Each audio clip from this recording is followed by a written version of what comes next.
प्यारे विद्यार्थियों को राम राम। फिर से नमस्कार साथियों, स्वागत है आप सभी का रायथान पर 10 मिनट वाला शो। जो इसके लिए आप लोगों का लाड़ प्यार मिल रहा है उसके लिए आपका बहुत बहुत धन्यवाद साथियों। विद्यार्थियों का हौसला कैसे बढ़ाया जाए, विद्यार्थियों का समय बचत कैसे की जाए, विद्यार्थियों को नोट्स कैसे बनाना सिखाया जाए, विद्यार्थियों के पास में रिवीजन के लिए कैसे नोट्स होने चाहिए, विद्यार्थियों के लिए कम समय बेहतर तैयारी करें, समझ पे आधारित नोट्स होने चाहिए। तो रायथान के ब्रह्मास्त्र नोट्स पढ़िए। आप मत जाइए बुकों में, कहीं भी मत जाइए, दिखावा की तरफ बिल्कुल नहीं जाना। आप लोगों को एक्चुअल में जहां फैक्ट है वहां आप लोगों को जाना है साथियों। और आप खुद समझदार हैं, प्रतियोगी परीक्षा की तैयारी कर रहे हैं, आप अपना आंकलन कीजिए। और यदि रायथान खरा उतर रहा है उस पर, तो बिल्कुल रायथान को आप लोग फॉलो कीजिए साथियों। 10 मिनट वाले शो में हम बात करेंगे थार का मरुस्थल। वो थार का मरुस्थल जो लंबे समय तक हम पढ़ते हैं, 5-5, 7-7 घंटे थार का मरुस्थल आपके भौतिक प्रदेश ले जाते हैं। मात्र 2-3 वीडियो में आपका भौतिक प्रदेश कंप्लीट हो रहे हैं। 2 वीडियो मैंने पहले दे चुका हूं, तीसरा ये है साथियों। प्लेलिस्ट बनी हुई है 10 मिनट शो के नाम से, लगातार जुड़ते रहे। राम राम साहब, धन्यवाद। देखिए हमारा थार का मरुस्थल नाम हो गया। देखिए मैदान और मरुस्थल है ना, ये एक महासागर था। इसमें नदियां जल डालती गई डालती गई डालती गई, कण ऊपर उठते गए, मिट्टी जमती गई और एक दिन समतल हो गया। थोड़ा ऊंचा उठ गया तो नदियों ने अपना मार्ग परिवर्तन कर लिया, तो अवशेष 33 महासागर का हो गया। राज्य के 61.11% में यह फैला हुआ है। राज्य की 40% जनसंख्या निवास करती है। इलाका ज्यादा है, जनसंख्या कम है, तो जनसंख्या घनत्व यहां कम मिलता है। ठीक है, राज्य की 40% जनसंख्या निवास करती है। क्षेत्रफल 1,75,000, कुल की बात करें 2,09,000। साथियों 33 महासागर का अवशेष है। और थार के मरुस्थल का उत्तरी भाग, ये थार का मरुस्थल का उत्तरी भाग है, ये साफ थली कहलाता है। नीचे का भाग भाई तली कहलाता है। पाकिस्तान में इसे चोलिस्तान कहते हैं। पाकिस्तान में क्या कहते हैं? चोलिस्तान कहते हैं।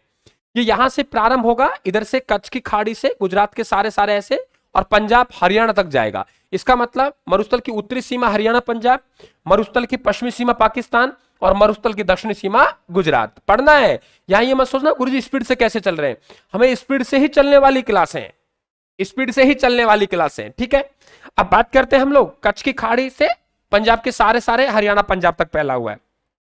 मिट्टी भाई रेतीली इलाका है, रेतीली बलुई मिट्टी मिलती है। अब यहाँ क्या होगा? मोठ होगा, गवार हो जाएगा, बाजरा हो जाएगा, चना हो जाएगा, इस प्रकार की आपकी फसलें होती है। मरुस्थल में जो वनस्पति होती है उसे मरुद्भिद कहते हैं। क्या कहते हैं? मरुद्भिद कहते हैं। और ध्यान रखें आप लोग, कांटेदार जो मरुस्थलीय पौधा है उसे जीरोफाइट्स कहते हैं। कांटेदार मरुस्थलीय पौधे को क्या कहते हैं? जीरोफाइट्स कहते हैं। और ध्यान रखना, मरुस्थल वनस्पति उसे मरुद्भिद कहते हैं। अगर विस्तार की बात करें, देखिए यहां पे इस तरीके से यहां से लेके और यहां तक ये विस्तार है, ये अक्षांशीय विस्तार कहलाएगा।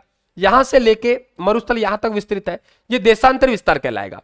तो उत्तर में तो लास्ट तक विस्तार है, तो उत्तर का अक्षांशीय विस्तार तो वो ही आएगा जो राजस्थान का है ना। तो आप देखिए वहां पे अरावली मैंने पढ़ाया तो 23 से 28 5 का अंतर था। देशांतर में 72 से 77 5 का अंतर था। यहां देखते हैं क्या है, यहां 25 से 30 5 का अंतर है, 25 से 30 5 का अंतर है। ठीक है, और यहां ज्यादा है आप लोगों के, यहां 7 का अंतर है। तो 25 डिग्री से 30 डिग्री उत्तरी अक्षांश तक विस्तार है। अगर देशांतरी 29 69 30, वही जहां से राजस्थान प्रारंभ होता है, यहां से, क्योंकि मरुस्थल यहीं से है। 69 30 से 76 डिग्री 45 मिनट ये विस्तार हो गया। चौड़ाई की बात करें लगभग 300, और लंबाई की बात करें 640। औसत ऊंचाई, देखिए औसत ऊंचाई की बात करेंगे, उत्तर पूर्व की ओर औसत ऊंचाई ज्यादा है, 300 मीटर के आसपास है। और नीचे की तरफ आएंगे तो औसत ऊंचाई हमारी 150 मीटर के आसपास हो जाएगी। देखिए डॉक्टर ईश्वर प्रकाश ने इसे रुक्ष क्षेत्र कहा है।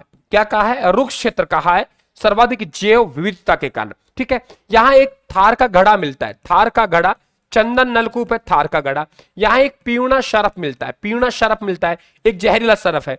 यहां एक घास मिलती है, उस घास का नाम सेवण घास है। ये एक पौष्टिक घास है। लाठी श्री क्षेत्र में घास मिलती है। जो अर्धचंद्राकार रेत के टीले होते हैं उन्हें बरखान कहते हैं। सर्वाधिक गतिशील होते हैं, सर्वाधिक नुकसानदायक होते हैं। तो बरखान क्या होगा? अर्धचंद्राकार रेत के टीले। अगर रेत के टीले पवन के समानांतर बन गए तो वो अनुप्रस्थ कहलाएगा। क्या कहलाएगा? अनुप्रस्थ, समकोण पर बन गए। पवन के समकोण पर, भाई स्पीड तेज है मेरी बोलने की, मान रहा हूं मैं, रखनी पड़ेगी हमें से। तो पवन के समानांतर जो टीले बनेंगे उन्हें कहते हैं अनुदैर्घ्य, और पवन के समकोण पर बनेंगे उन्हें कहते हैं हम लोग अनुप्रस्थ कहते हैं। क्या कहते हैं? अनुप्रस्थ कहते हैं। सर्वाधिक नुकसानदायक और गतिशील जो रेत के टीले हैं वो क्या है? बरखान है। वो क्या है? बरखान। यहां झील मिलती है, अस्थायी झीलें, यहाँ क्या मिलती है, अस्थायी झीलें मिलती है। तो ये जो अस्थायी झील है इन्हें ध्यान रखना आप लोग, पलाया झील कहते हैं। क्या कहते हैं, पलाया झील कहते हैं, टाट या रन कहते हैं। बरसात में मिलने वाले मरुस्थल में जो पलाया झील है उन्हें क्या कहते हैं, टाट या रन कहते हैं। ये ध्यान रखें आप लोग। तो इस प्रकार से आप लोगों को थार के मरुस्थल का स्मार्ट आप लोगों को रिवीजन करना है, जहां से आपका सवाल बनता है साथियों। ये आप लोगों के, ये ध्यान रखें, इस तरीके से आप पढ़ेंगे तो निश्चित तौर से आप लोगों को फायदा होगा। ठीक है, तो मेरे हिसाब से जहां से सवाल बन सकते हैं वो सभी सवालों को मैंने आपके समक्ष रखा है। यहाँ पे एक सेवण घास मिलती है, उसमें गोडाउन पक्षी अपना अंडा देता है, तो सेवण घास को गोडाउन पक्षी के हम लोग प्रजनन स्थली भी कहेंगे। टेलीग्राम को ज्वाइन कर लेना भाई, जुड़े रहना, स्मार्ट आपको अध्ययन करना है, सवालों पकड़ बनानी है, तो बिल्कुल राजस्थान के साथ आप जुड़े। राम राम साहब, धन्यवाद, थैंक यू।